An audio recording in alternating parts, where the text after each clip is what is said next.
Hello, this is Dread, and in today's video topic, this is going to be the second update on the Lightning Warp Witchhunter.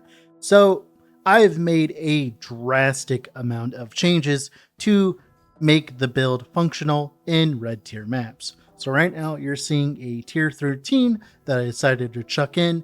Now, just remember, your Atlas is still effective across all your characters, so the boss I'll be doing in this footage is difficulty 2, which is significantly more difficult than just a normal red tier map boss. Like, they are absurdly more difficult than normal red tier maps, so just keep that in mind as we, review the footage, right? So yeah, Lightning Warp Witchhunter. So if you don't know, recently I leveled a Witchhunter because I wanted to play a different build. That build screwed up. Then I decided to play a Lightning Warp.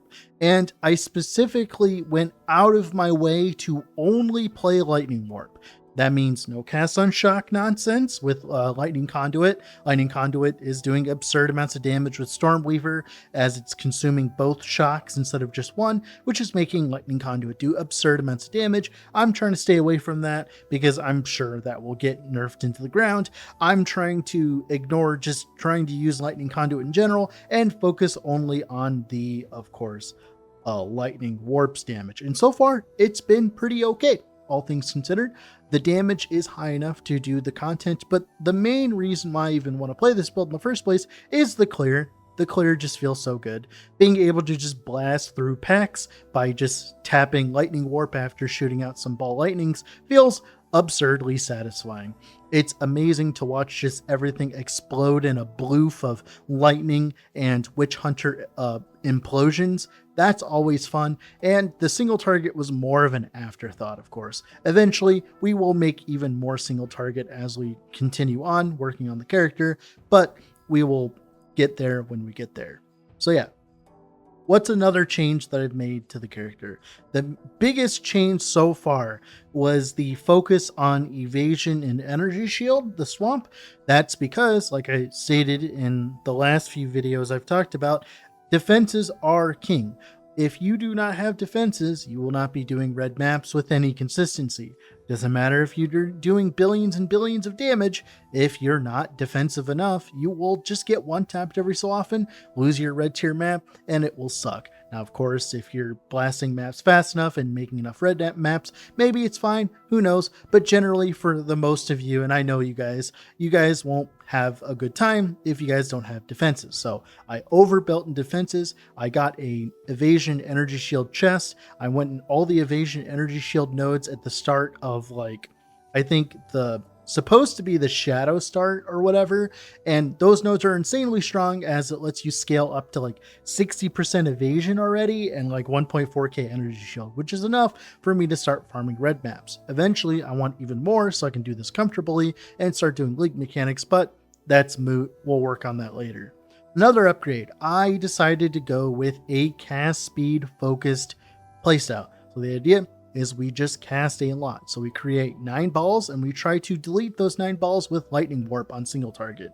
Now for clear, we can actually jump between packs by just simply culling enemies. That feels great, right? Just absolutely blowing through a pack. Kind of feels like old Flicker Strike, which I really like. And that's been working fine. Like, the defenses have been great now, especially now that I've capped resistances. The only thing is I fall down to chaos damage right now, and that is only because I only have 10% chaos res, which we'll be fixing in the future. So that's cool. What's another big change I made? Another big change is the mana situation. I actually dumped 3 dragons. That is because I found it completely unnecessary. It turns out when you're bloofing the entire screen, you don't need freeze. Turns out when you're killing everything before they kill you, you don't need freeze. Who cares? Who gives a shit? Who needs freeze when you're just killing everything anyways? So you decided to just go with an evasion helmet with some resistances on it. That allowed us, actually opened us to focusing on mana remnants as our mana battery. So I don't know if you've noticed, but whenever we kill stuff on the ground, it'll drop kill shocked enemies, it'll drop like a mana remnant, like a little ball, which we can pick up and give us like up to 200 mana once we have a high enough level of our spirit gem. That's great, but what's very specific is it actually gives us one of these on crit every second on an enemy. So every second, if we crit an enemy like a boss or unique or rare, right, we'll get some mana. And that has allowed us to low key reduce the amount of mana sustain I have on my tree and focus more on damage. I've also opted to running a inspiration on my lightning warp currently. That is because lightning warp has an absurd mana cost, and I found that it is actually more DPS to put inspiration on lightning warp and then focus more on damage on the tree than it is to try to find a support that functions there. Also, as well, it just makes it easier to scale mana regen to sustain the lightning warp and all that. So overall, inspiration is great. It's really interesting how strong inspiration can be of a support when all the other supports say just like 10% more damage or nothing else. It's very interesting having a bunch of supports that virtually do nothing, as it makes inspiration one of the stronger ones of the bunch. Very interesting. So cool. We fixed our mana with mana remnants and some a little bit of mana regen here and there, right? Cool. What else have we done with the character? Other than that, we did go to the Merc Lab and we got the mercenaries explosions, like the witch hunters explosions. You can see them in the combat. Now they're not really relevant right now. They're actually very good for deleting rares that are sitting in the middle of a pack. That's good. But the problem is, since the lightning warp is hitting everything, it's not necessarily that useful. Now the plan though is the idea currently is to utilize them when we're doing stuff like rituals. When we're doing rituals, there's going to be more and more mobs spawning constantly, so that will give us plenty of fuel to keep popping with the Witch Hunter explosion. So that's the current plan with the Witch Hunter explosions.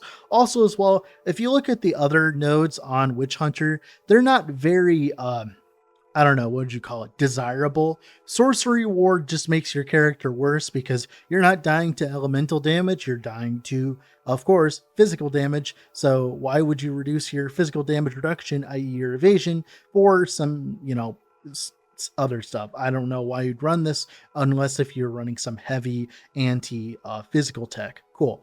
And the other one is concentration, which is cool, but that's only useful and relevant is if you're killing bosses. Right? If you're killing bosses, concentration's really good, but since we're not, doesn't matter.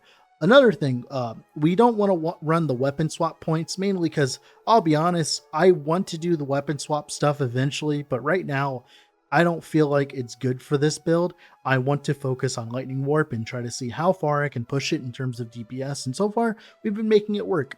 Another change, we went for a Malagaro's Virtuosity. Malagaro's Virtuosity is a pair of gloves that sets your crit multi to 300%. What's cool about this is it means that we don't have to invest in a crit multi at all. So we go from 200% to 300% with our current investment on our tree, which is a lot of extra damage. It's like 30% more damage, if I'm not mistaken, whenever we're critting anyways, right? Or like a 50% crit currently. That's cool. But it's also there really just to save me passive points. The passive tree is so, I don't know what the word is. It's dense, but there's a lot of travel between the dense zones. So you end up needing a very large, copious amount of passive points. So any way on your gear or anywhere else your ascendancy that can save you passive points is definitely something that you should be looking into, as being able to save like 10 to 20 points like I did with Malagaro's Virtuosity just completely revolutionized my build and allowed me to actually build defenses, which then allowed me to break into red tier maps. Because usually what'll happen with a character currently, from what I've seen, is your character will get plenty of damage to do red tier maps, but you won't have the defenses to do red tier maps. And that's a problem. Now, that's gonna be it for the video today. If you want to see a full guide, there will be a link down below for the Mobalytics planner. I'll be updating that with my current my current character's gear and all that. So make sure to go down there and favorite it as well while you're at it if you can, as it helps me out. And of course, I get a little bit of kickback when you guys go to the website. Well, that being said, this has been Dread.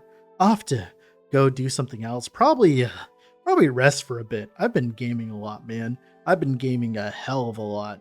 Oh my goodness, dude. Like, I love Path of Exile 2, don't get me wrong, but I might have to take a day break, not because I don't love the game, but because I have so many headaches from playing for so long.